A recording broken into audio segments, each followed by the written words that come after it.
Hi, everyone. I'd like to read a story to you today called Sylvester and the Magic Pebble. I'll read a little bit of the summary for you. On a rainy day, Sylvester finds a magic pebble that can make wishes come true. But when a lion frightens him on his way home, Sylvester makes a wish that brings unexpected results. Let's see what this story is about. Sylvester Duncan lived with his mother and father at Acorn Road in Oatsdale. One of his hobbies was collecting pebbles of unusual shape and color. On a rainy Saturday, during vacation, he found a quite extraordinary one. It was flaming red, shiny, and perfectly round like a marble. As he was studying this remarkable pebble, he began to shiver, probably with excitement, and the rain felt cold on his back.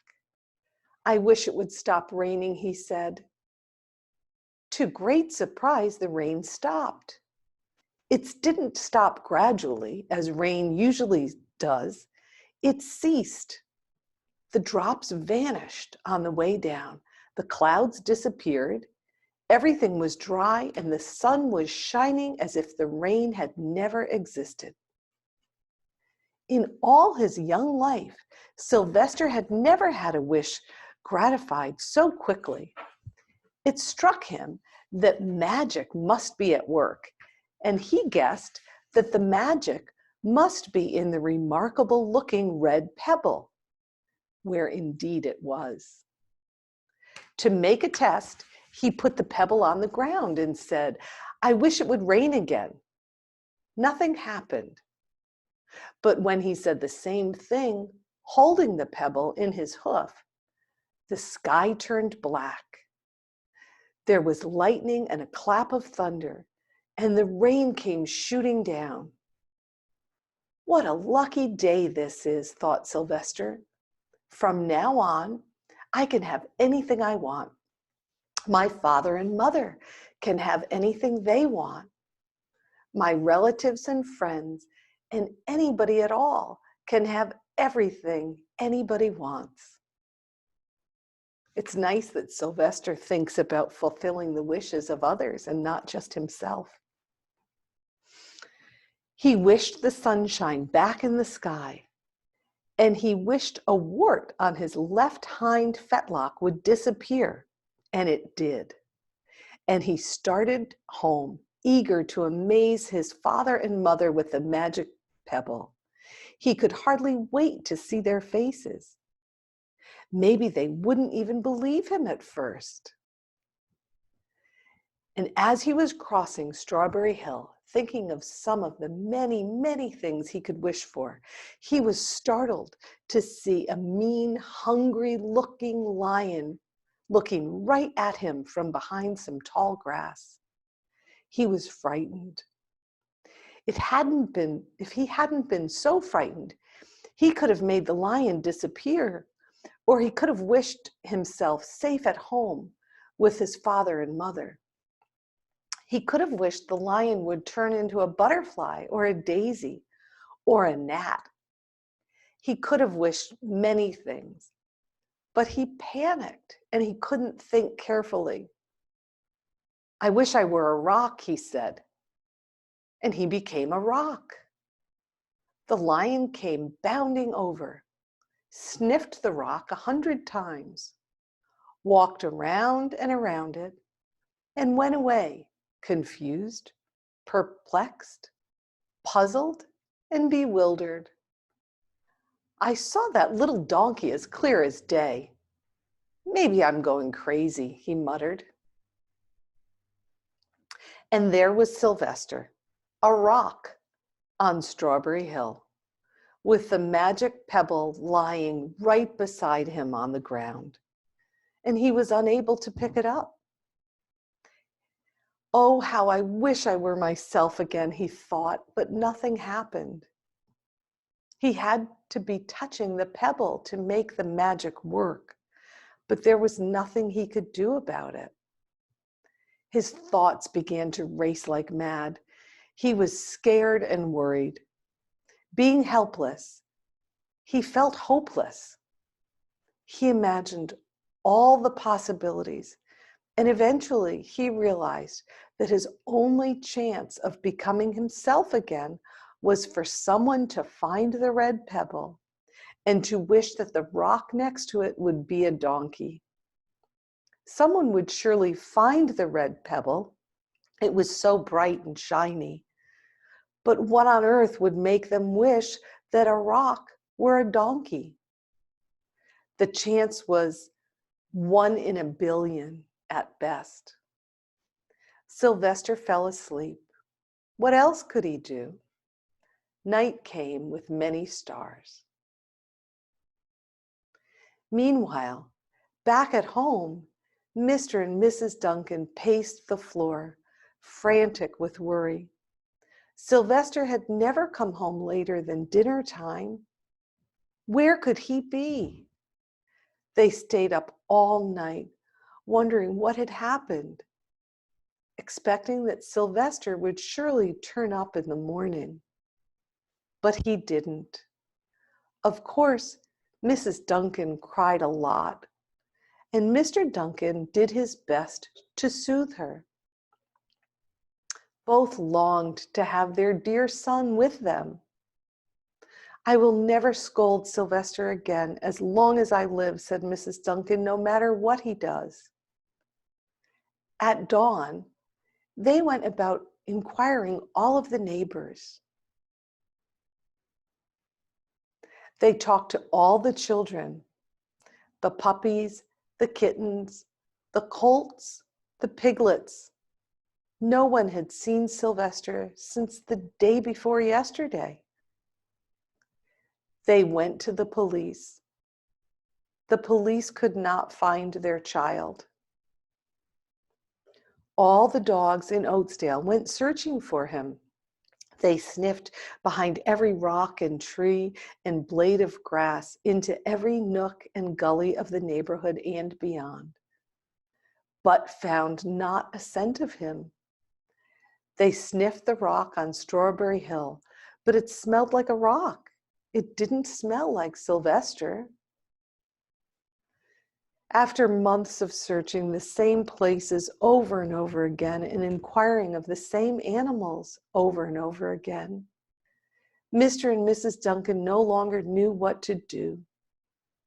They concluded that something dreadful must have happened and that they probably would never see their son again, though all this time he was less than a mile away. They tried their best to be happy, to go about their usual ways, but their usual ways included Sylvester, and they were always reminded of him. They were miserable. Life had no meaning for them anymore. Even the flowers in the vase looked sad next to Mrs. Duncan. Night followed day, and day followed night, over and over again. Sylvester on the hill woke up less and less often. When he was awake, he was hopeless and unhappy. He felt he would be a rock forever, and he tried to get used to it.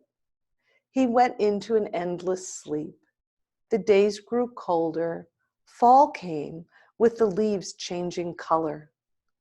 Then the leaves fell, and the grass bent to the ground.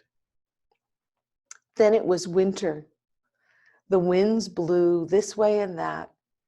It snowed.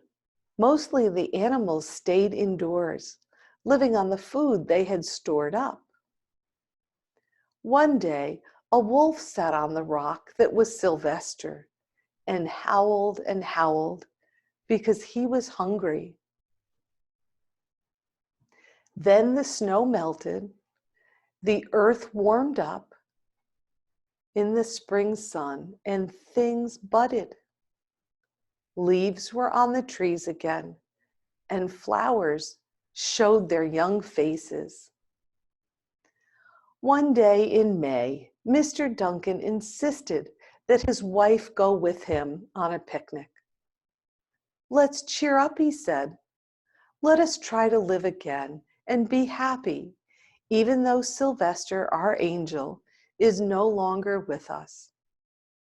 They went to Strawberry Hill.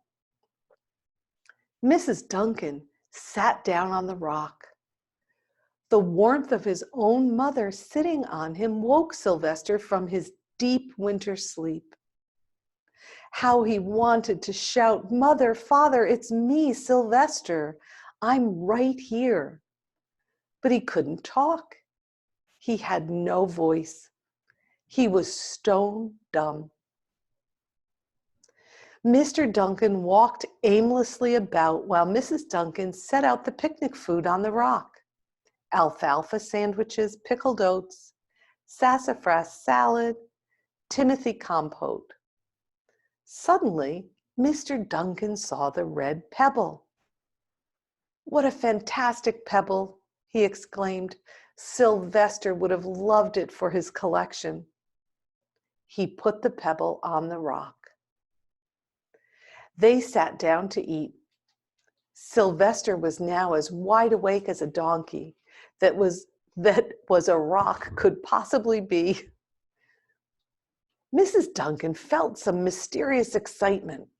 "You know, Father," she said suddenly, "I have the strangest feeling that our dear Sylvester is still alive and not far away." I am," Sylvester wanted to shout, but he couldn't. If only he had realized that the pebble resting on his back was the magic pebble. Sorry. "Oh, how I wished he were here with us on this lovely day," said Mrs. Duncan. Mr. Duncan looked sadly at the ground. "Don't you wish it too, Father?" she said. He looked at her as if to say, "How could you ask such a question?" Mr. and Mrs. Duncan looked at each other with great sorrow. "I wish I were myself again. I wish I were my real self again." And in less than an instant, he was. You can imagine the scene that followed. The embraces, the kisses, the questions, the answers, the loving looks, and the fond exclamations. I guess because the pebble was on the rock and Sylvester made his wish, it came true. When they had eventually calmed down a bit and had gotten home, Mr. Duncan put the magic pebble in an iron safe. Someday they might want to use it, but really, for now, what more could they wish for? They all had all that they wanted. The end. Isn't that a beautiful story? Oh, at moments when I was reading it, I felt a little sad about Sylvester being separated from his parents. And I just love the happy ending. I hope you all enjoyed it too. Enjoy the rest of your day, and I'll be back to read to you soon.